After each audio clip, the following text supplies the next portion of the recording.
Oh, man, I hate Mondays. Nah, man, it's Tuesday. Wait. What day is it? You know what day it is. Tuesday. Brewsday Tuesday. Oh, yeah!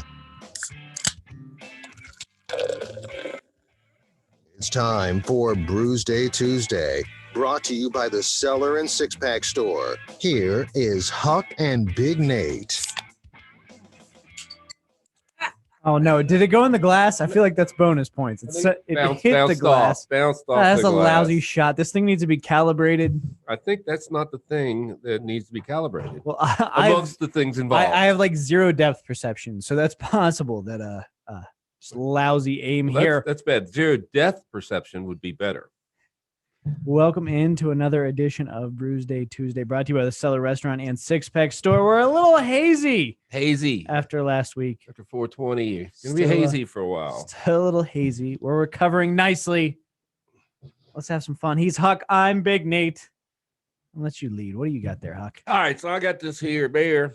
The OG Lemon Haze, hazy IPA, and I like hazy IPAs, and I like lemon, so I figured I'd try it. It's also with Alpine Beer Company, the home of pure hoppiness. There you go. And they say we are a small town brewery nestled in the foothills of the mountains just outside of San Diego, but we'll correct that in a minute. What do you got? Abita. I mean, we've talked Abita. They really don't have what I would call a bad beer in their portfolio. This is their Spring IPA hazy ale. It's bright and cloudy or hazy with a sweet citrusy aroma, 6% ABV. And well, I gave you that so you could shoot at me, and also that there's not an Abita beer I haven't had, I don't think. You know, I think you could give me a beer. I could shoot the bottle cap at you. I'm safe. 10 times in a row. Safe. And I'm going to consider, like, I'm going to have to go back. We needed like a whiteboard with a tally in here of how many times I actually made contact. I think my last 3 shots have been good. There's a lot going on over here on this side. I got to work the board. I've got to like make sure the video is running. All right. It's fine. So anyway, I'm not going to make excuses. I'm a lousy shot. I'm tired of winter. I know we had a burst of spring and it cools off again, but so I'm just going to keep forcing the issue with summer-like beers, and hazy IPAs are summer-like beers. It's never one thing I've found. Something people may have noticed. I always wear t-shirts. Yeah, me too. I very rarely wear anything long sleeved. Oh, dude, aren't you cold? Like in the middle of winter, aren't you cold? No, it's really kind of all about your perception of it. So I think there's something to that. I think if we keep forcing the issue and we drink summer beers year round, there you go. Mentally we'll be there, or we can just move south. Yeah, well, I'm working on that too. But I have long underwear shirts that I ski in, and when in winter I wear those with a short sleeve shirt, either one like this one that says beer, it's like Virginia beer, or with my company logo if I'm working, and then I wear a vest, and pretty much you're good like that. Even if it's really cold, if you're not actually working outside, you have to go to the truck, get some or whatever. You can just zip the vest up, unzip the vest, unzip the vest up. And I learned that when I was running a ski area. So you just do that. Yeah. Speaking of Alpine, let's hear this. Okay, so Alpine Beer Company, I've actually been there a long time ago, and they were a small brewery out of San Diego, but then they got purchased by Green Flash Brewing, who then got purchased by, I don't know, some investors. So everyone thinks that one's cool. I don't know. Apparently, they fired a friend of mine. I don't know if it was before or after that. Green Flash did. And they're not really, I mean, this is a brand new beer. I don't know if there's a date on it, but they're not really saying they're owned by somebody else. I mean, it's just like the whole thing. Why do people not be transparent with their beer ownership? That is something that, particularly in beer. I know you run into it with food too. If you think about it, like all the food you buy in the grocery store is run by like 4 companies. I think right. Pepsi Cola is one of them. I just saw a picture of some bacon, and it was like generic bacon at the Harvest store, hippie store, and it said, Armour actually made that. Yep. So it's like, it's crazy. And it's this Wizard of Oz mentality when you show up and then there's really just one person behind the curtain. Right. Always. Like, well, what are we doing? One giant person. It drives me nuts. Yeah.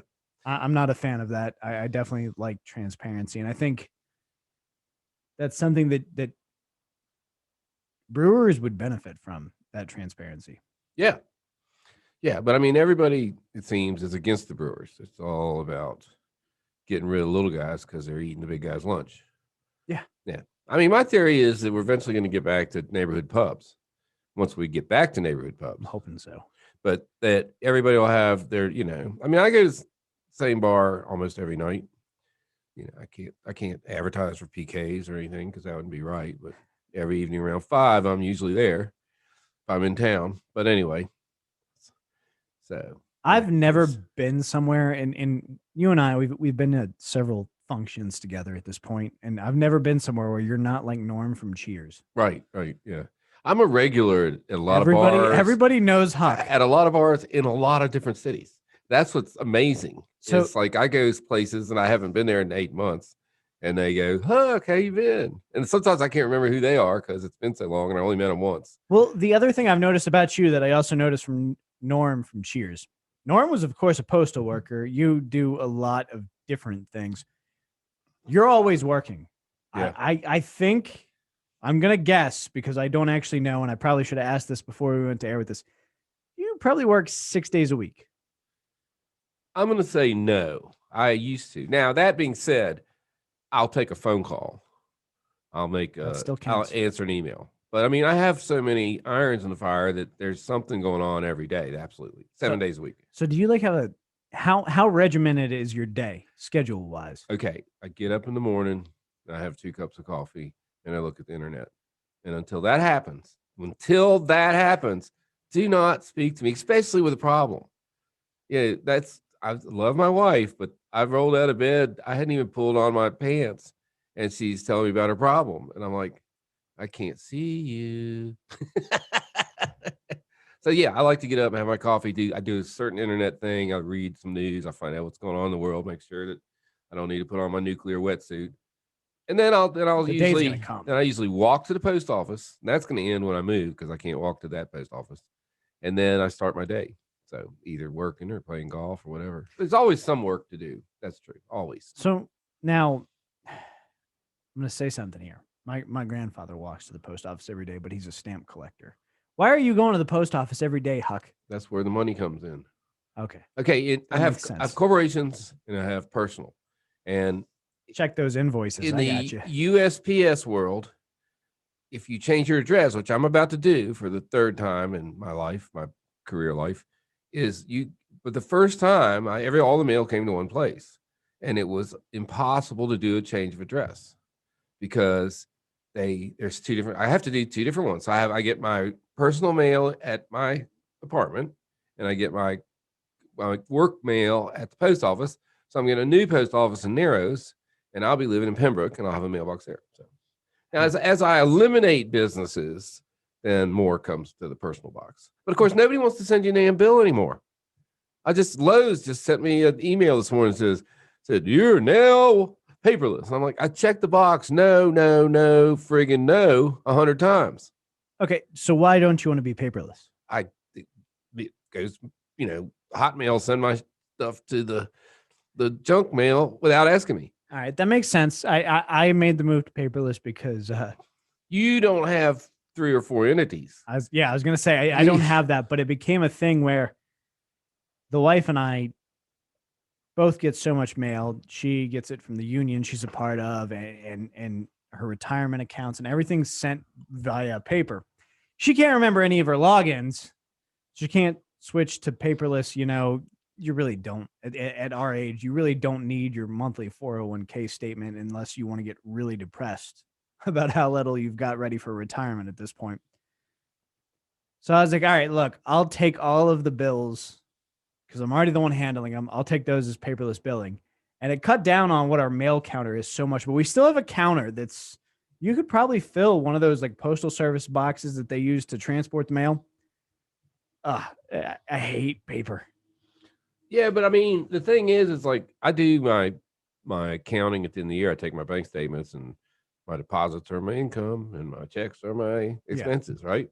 So I kind of need that information. Yeah, we've got nothing that important to keep track of. And I have 2 banks, and one of them takes pictures of every check, the other does not, which is weird. I mean, I wouldn't mind going paperless, but like the Lowe's on the paper tells me who bought. Other people have cards. My Lowe's cards. Some of my people have cards.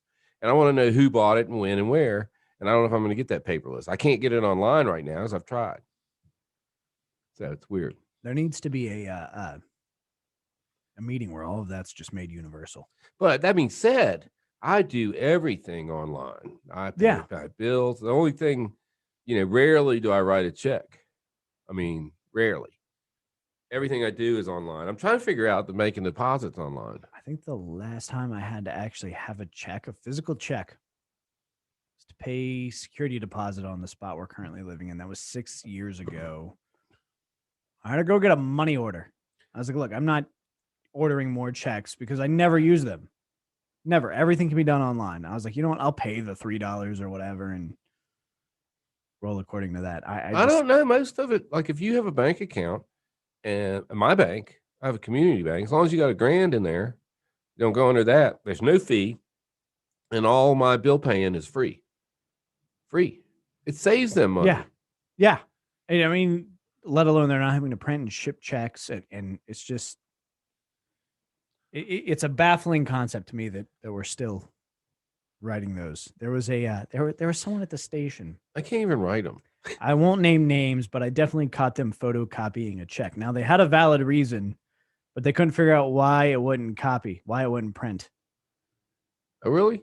Yeah. It won't print? No, because they've got a security feature to where the lens can't read it. Oh, okay. It reflects weird, and then it just has the bank's logo and a huge watermark. Yeah, so also if you, I don't know if this is still true, but when I was a banker, if you sign in red ink, it doesn't show up either. I don't know. What? I know a lot of tricks. You can, if they write a check in Sharpie, you can use, I think it's fingernail polish remover, removes the Sharpie, and then you can rewrite the check, whatever you want. There we go. Bank fraud on Brewsday Tuesday. Hey, it's like, no, this is to protect That's a you. huge felony. I actually know someone who went to prison for kiting a check, which, from what I understand, is writing a check and you didn't have the money. No, it's well, yes, but that's just writing about a check, and you can go to prison for that. Kiting is something that I appear to do because I have similar accounts at different banks. So kiting is when I make a $500 deposit at Bank A, and then I write a check off Bank A to Bank B for $500 to cover that check, and then I write a check off of Bank B to Bank A for $500 to cover that check. That's kiting. Okay. And it used to be that worked because it took about 3 days for a check to go. Now, if I put a check in the bank this morning, this afternoon, it will be at my other bank. Not tomorrow, today, which is great when you're getting paid by that. I'm okay with that, but I pay, I have a lot of credit cards and accounts. I set them all up for minimum payment. And then I pay stuff off whenever I get paid, if I do work. Yeah. But I always, because I forget, and they're not very forgiving of that. And then your credit report suffers, I tell you. This is not a route I expected us to take. No, it's good though. It's important. Well, you're just talking about all the things I do, and I was a banker. I was chief finance officer of a bank for 11 years. So yeah, I know about banking. It's just wild to me. Like I can't keep track of it. I know what's in my account, and I know I was taught this very early on. I've not done it since I was taught. Balancing a checkbook. Nobody does that anymore because it's all so instantaneous. Well, you can see it. You just look online. So yeah, exactly. There was so much trauma associated with the way I learned because my the person teaching me was less than forgiving, and any mistake was taken out of my own wallet. Well, I still have huge trauma with that. Quit making mistakes. Well, that was my thing. It's like digital is going to be the wave of the future. Like we're already there. Banks are starting to put out their apps. Like I don't need to sit there and balance a checkbook, particularly when I'm not writing checks. Well, like 3 years ago, my hard drive crashed on both my computers and my backup. Ugh. And I had to reconstruct my taxes. And like you, I had no hard copies of any for the previous 4 years. So I had to go back 5 years and reconstruct. Anyway, apparently it worked. Well, there's also a cloud, Huck. I thought I had it in the cloud. When I went to South America, I uploaded 3,600 pictures to the cloud and deleted them off my phone, and somehow they didn't go to the cloud and they were gone from my phone. I don't have them to this day. That's the 2021 version of losing things in a fire. Yeah. 'Cause, you know, people aren't losing their family photos in house fires. Now they're losing them because they're not in the cloud. Yeah, I don't know. I when that happened, I set up the cloud. And that, like I say, 3 years ago. And the other day I was trying to find a file, and I was on the road. I was like, I know it's in the cloud. I get back, and it's actually on the hard drive of my old computer, which I can no longer log into because I forgot the password to. So I'm going to gut that boy and pull that hard drive out and plug it into my little hard drive sniffer and get everything I need off of I want it. to point out your password was super effective. Yeah. So whatever it is, don't use it again. Well, it usually starts with, a word we can't say on the radio. So there, that limits down to 7 words. You'll know what. It's one of those 7 words. All of my passwords are really clever, except for my streaming services, because I got a bunch of people who use them. Leeches, I call them. Yeah. Leeches. I know. Parasites. No, they're more than welcome to use like- my streaming Like, accounts. Dad, what was that password for Netflix again? I'm like, I closed my account. I'm using yours. That's right. Exactly. All right. So before we go too far, we've gone into the world of digital banking and just about everything in between. So let's go to digital beer, the Untapped app. That's right. You know what? There we go. That was the segue I was looking for. You found it, Huck. Yeah, I mean, I've been keeping track of my beers in the cloud for a long, long time. And those are backed up. He's Huck's Beer Buzz. I'm Horror Show Radio. I'm going to let you go first on this one. The OG Lemon Haze. OG Lemon Haze. It's a good beer. It looks beautiful. I don't think the lemon works well in IPA, so it's a 4. Too much sour. Well, you got Citra and lemon, I think, in this one. And I'm like, that's just weird. But anyway, there you have it. 4's not bad. No. 4's pretty respectable. All right. So I have the Abita Spring IPA. I mean, like I said, it's the first time in a long while that I've actually fully finished a sample in the first segment, during the segment. Incredibly solid. I'm going to go ahead and just say it. 5. There you go. Abita knows what they're doing. They do it upright. Of course, we're going to have some more hazy, summery, springy beers in the next segment of Brewsday Tuesday, brought to you by the Cellar Restaurant and Six Pack Store. Thanks.